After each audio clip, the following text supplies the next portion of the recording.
What is up, everybody? Welcome to Star Guys. Aye. It's another episode. I'm Alex. I'm Justin.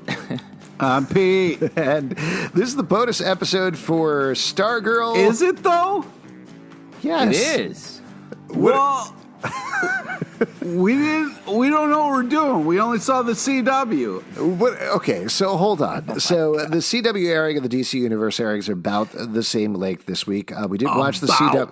We did watch the CW airing, but we still wanted to do a bonus episode to chat about stuff. Since this is all about Wildcat, we held back a little bit from talking about the comic book origins of Wildcat, which I'll say... Wildcat is not a character from the comics that I would expect to like so much, but I am actually a big fan of his. How do you guys feel about Wildcat? Yeah, I mean, especially in the comics, Wildcat has become the sort of heart of the JSA. Correct me if I'm wrong, but in the comics, Wildcat is just a dude who's a boxer. Yeah, it's just a dude who boxes really well. And he's also old. So like he is definitely sort of... But he has like these little knuckle claws that are cool. Yeah. So here's the deal. There's a couple of different Wildcats in the comic books. Like, as usual with DC Comics, there's different legacy characters. We'll get to Yolanda Montez in a moment, who is a character from the comic books. Different than how she shows up in Stargirl, but she is still around. What? A lot different. Not a lot different. I mean... I would say a lot different. Okay, we'll get to it. I mean, they made up stuff for her powers for the show. Sure. So Ted Grant, here's the thing. I didn't know this. Ted Grant is like very old 1940s hero.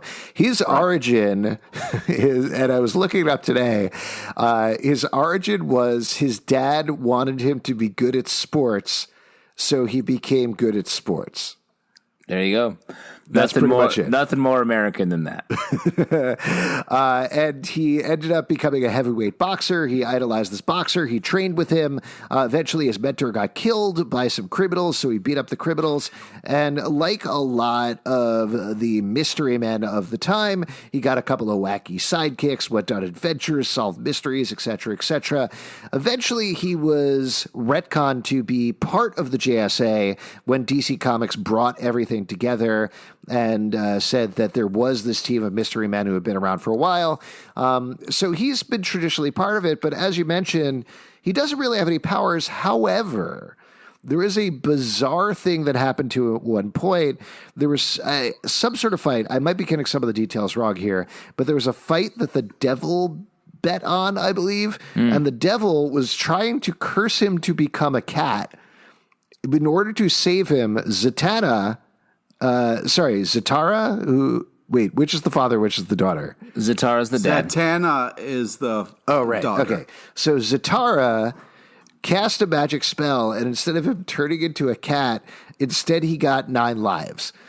And so his one power is he has 9 lives, except as established, I believe, during Jeff Johns' run, he has 9 lives, but the way that it works is you have to kill him 9 times in a row, otherwise his lives reset.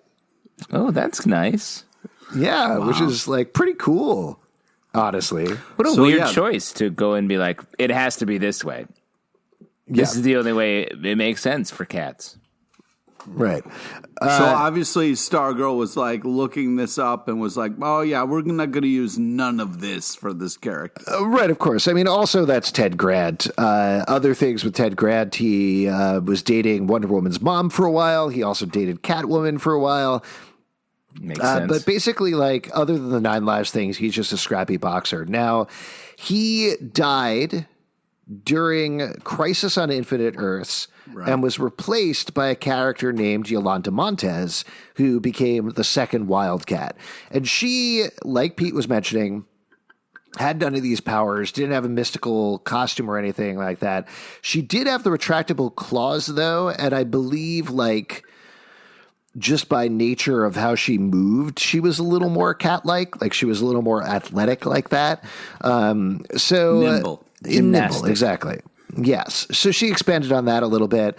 She was part of Infinity Inc., which got worked into a bit of the stuff that's going on in Stargirl and certainly JSA as well.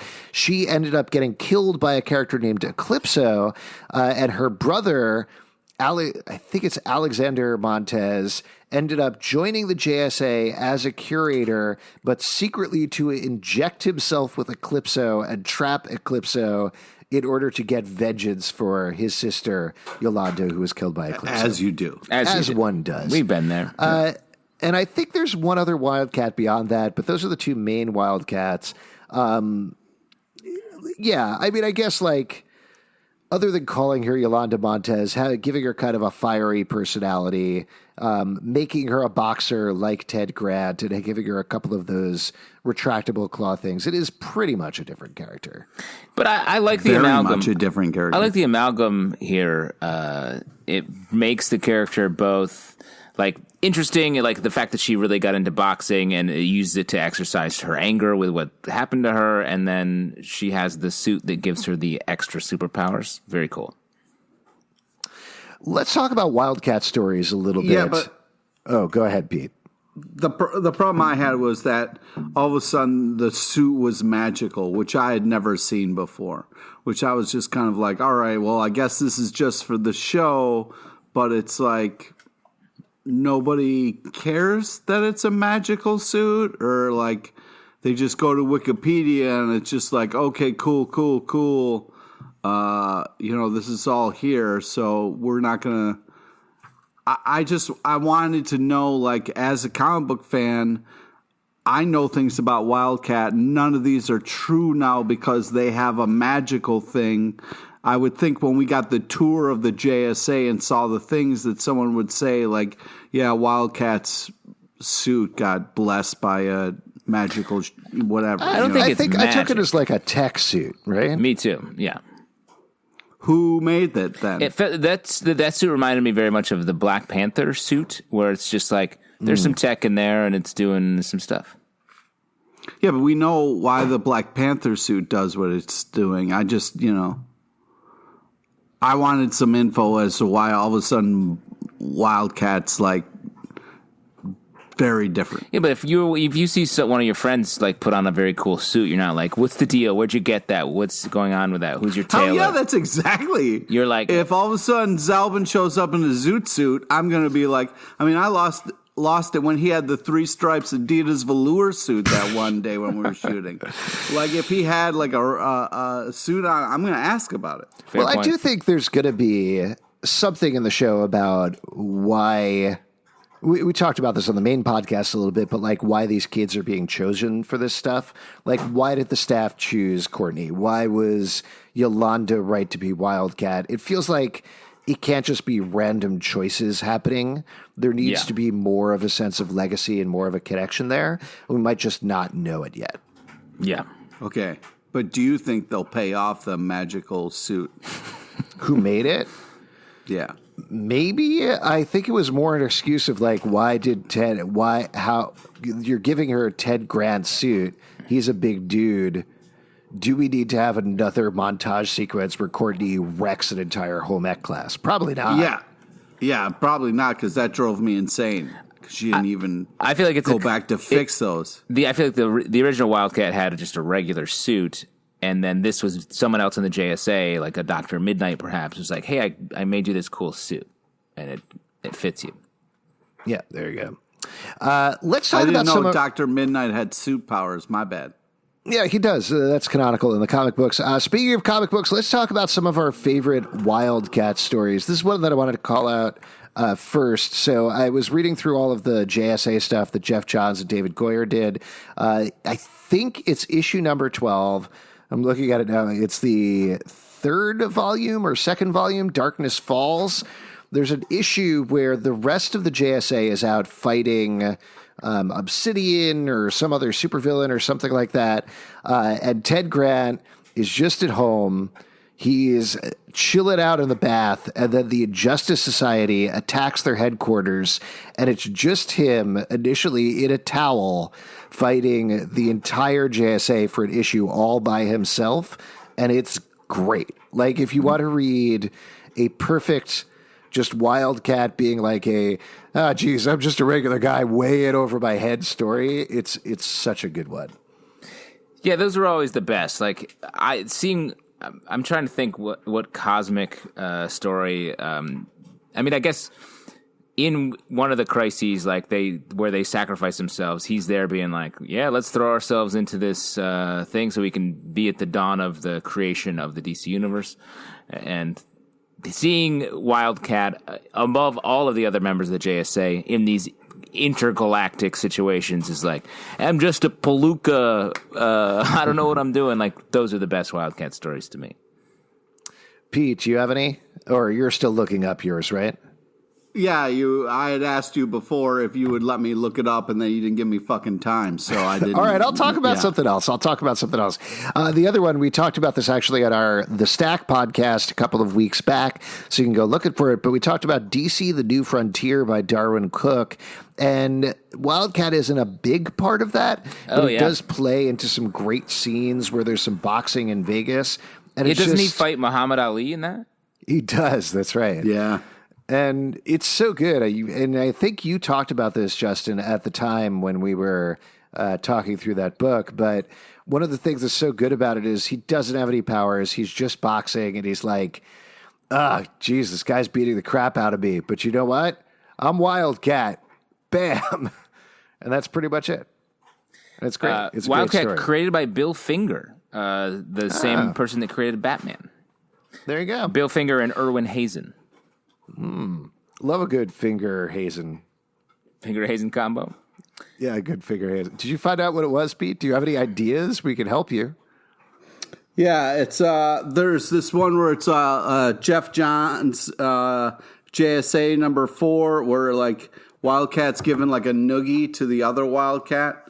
That was a good, great one. Yeah, I'm just a sucker for great Wildcat stories. There's been a number of them. I really can't think of off the top of my head. I wanted to try to do a little research, but it's a great character, and I'm glad that Wildcat exists, even though it's one of those things where it doesn't have powers. You don't know really how he's got a seat at the table, but it's still pretty badass that he's there. And for Yolanda Montez, if you're interested to find out more about her, the two places you probably want to check, she does show up a little bit in Crisis on Infinite Earths. That's where she's first introduced. It's mostly to like stand on a rooftop and say, I'm Wildcat 2, and that's pretty much it before she shows up in some of the final battle stuff. Or check out Infinity Inc. if you could find any of the issues of that. That was kind of the big title that she was featured in, if I remember correctly. Yes. And then the Wildcat we didn't talk about was Tom Bronson, Ted Grant's son, who was like an actual Catman. There we go. He sort of took over in the 2000s. Cool. Hopefully he'll show up. Maybe he was the cat at the end of the episode who ate Denise, the cat who ate Denise. No, but you guys still think she's alive? And Denise? It's going to be an evil wizard later, or you think she's done? No. The cat ate her. Yeah, that's canon. There was when Pat bent down to pet the cat, and the cat belched, and a shoe came out, and it was Denise's shoe. Was that the extra footage on DC Universe that we haven't seen? Is that what you're saying? Yeah, DC Universe had a cut scene where the cat belches a shoe. Yeah. Great. Great. I'm glad we covered it. I'm glad we covered it too. And thank all of you for tuning into this bonus episode. We'll have a regular recap episode, of course, up every Monday, as well as a bonus episode Tuesday after the CW airing. You can support us at patreon.com/Comic Book Club. We do a live show every Tuesday night at 7 p.m. to Crowdcast and YouTube. Come hang out and chat. Stargirl, Socially Star Guys Pod on Twitter, Instagram, and Facebook, iTunes, Android, Spotify, Stitcher, or the app of your choice to subscribe and listen to the show. comicbookclublive.com for this show and many more. For the Star Guys, I'm Alex. I'm Justin. I'm Pete.